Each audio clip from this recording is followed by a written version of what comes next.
Going into Birds of Prey, I was getting a lot of Suicide Squad vibes from it, and I was just thinking, please God, don't let this be like Suicide Squad. I will be so happy if it wasn't. Just be, even if it's a little bit better. Just please God, please.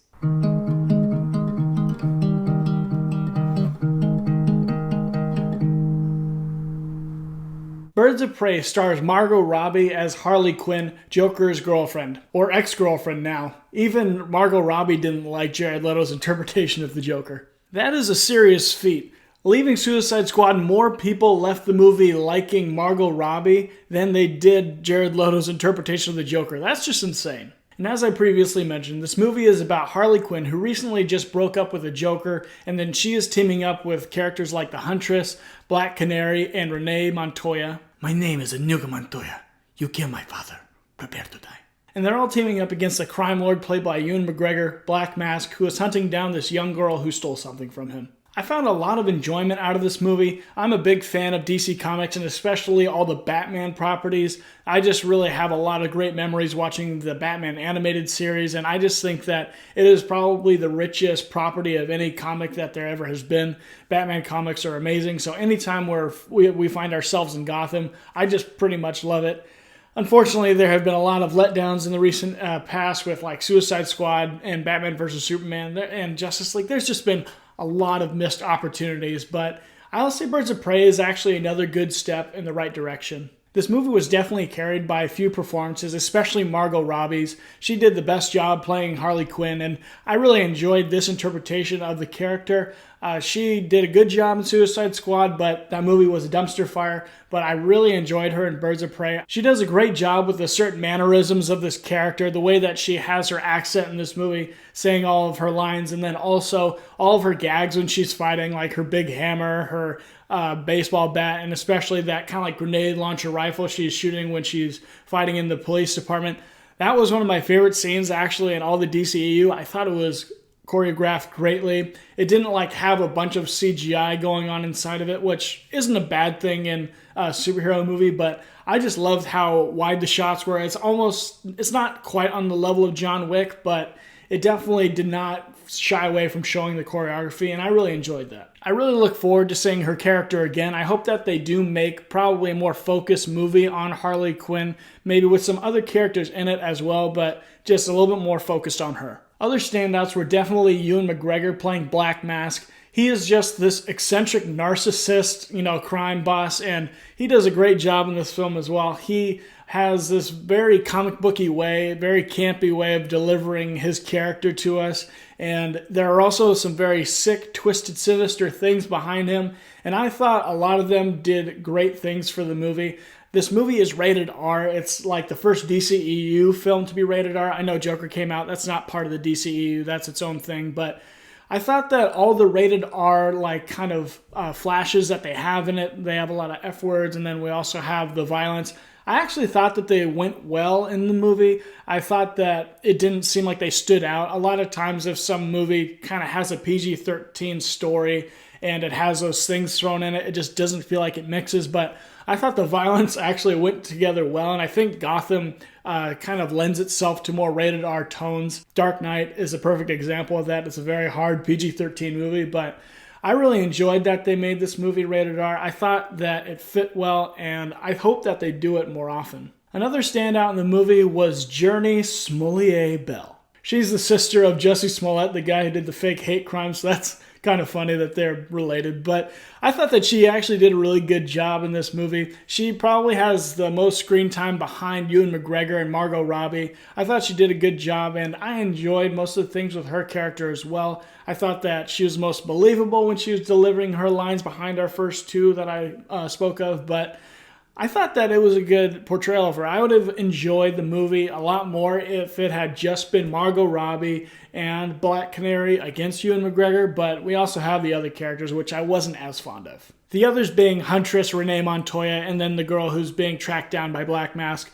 I thought that they all were kind of underwhelming in the rest of the movie. I thought that Huntress was definitely underserved for the character. Really good setup in the backstory of when she was a kid and what kind of put her down the road of becoming an assassin. I enjoyed all of that. just now when she was older and we're kind of having her character meet up with the rest of them, I just didn't really think that there was enough flair to it. I didn't think that it did what they set up justice, and it is an ensemble movie, so they can't spend a lot of time with everyone, which is the problem, which I think is why they probably just shouldn't have put her in it right now. Maybe give her her own movie, or maybe just have her along with another character in a movie, like maybe just Harley Quinn and her. They could have done a lot more, giving her some more backstory, more area to work with. But I just thought in the Birds of Prey movie with all these different characters, it just didn't work that well. And then I also thought Renee Montoya's character was very unnecessary. There was just way too much time spent with her character, and it just wasn't that interesting. Her character just isn't charming, and that's very underwhelming next to the other characters. And altogether, this movie is called Birds of Prey because at the end, of course, they have them all kind of teaming up to fight Ewan McGregor and his goons, but I just felt that the ending was underwhelming. The high point for me was definitely that fight scene in the middle with Harley Quinn in the police department. That was great. I really liked that. And also a lot of the performances all throughout were good, but then we also just had some standouts that just didn't feel like they should have been there. Also, the style in this movie is very distinct. It has a lot of slow motion in fight scenes as well as not in fight scenes. It has a lot of narration from Margot Robbie, kind of hearkening back to Deadpool, also with that rated R rating. And I thought that it fit well when it was introducing characters. It didn't stand out like the Suicide Squad names, titles at the beginning. That's our introduction to every character. It didn't come out like that. It would show characters with the titles, and then it would give you some more backstory on them. Some of them I felt like it just didn't deliver all the way, but overall with the style, I felt that it flowed really well. And then in the story, we also have a lot of feminist themes where Margot Robbie as Harley Quinn has just broken up with the Joker, and she is trying to find her own fulfillment outside of that. I actually don't disagree with that. I think that that is kind of a positive message. Not necessarily for every instance. I don't think that it's good for people to just think that we can all just be self-sustaining, never have to get married, and we'd be more fulfilled that way. I don't agree with that, but I do understand that there are a lot of people that are in bad relationships that shouldn't be in them and should probably get out of them. So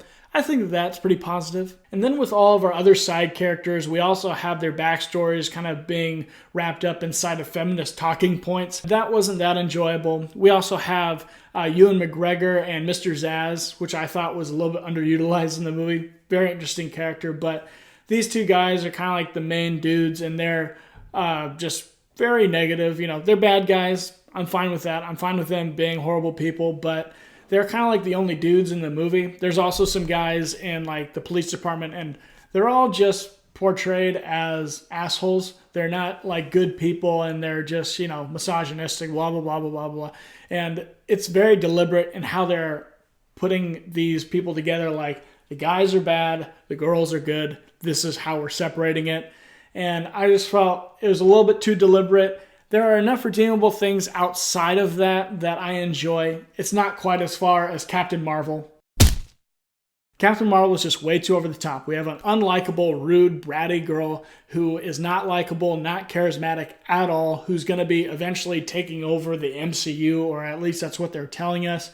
And then she also just has this movie where it's so boring, very wrapped up in feminist ideology, and it's just not compelling at all. That was just a big letdown. So Birds of Prey isn't that far. There's enough redeemable stuff about the characters and the story as well, but it does also dabble in the feminist kind of story. Overall, I could see myself rewatching this movie. There are a lot of enjoyable things in it, although it's not as great as it could have been. I thought if they took out some characters and took out some of the feminist stuff, I thought it would have been a lot better. And I would say after Justice League, as the movies move forward, Aquaman, Wonder Woman, Shazam, and now Birds of Prey, these four movies are definitely way better than the movies that came out before it. And I would say Birds of Prey is kind of at the bottom of those four movies. It's not horrible. I did enjoy it, but it's just not quite as good as Shazam, Wonder Woman, or Aquaman. Birds of Prey is passable. 60% of the time, it works every time. It was way better than I thought it was going to be, but it wasn't quite as good as I thought it could have been. Thank you guys for stopping by and watching my review of Birds of Prey. If you could please press the like button, I would appreciate it. Also press the notification bell and the subscribe button down below. You'll be notified of my new content. Also, you can follow me on Instagram at Jared Gilster. I'll release all my stuff on there. Also, if you don't have a YouTube account, that's a good way of knowing when I'm releasing new content. But until next time, I'll see you guys later.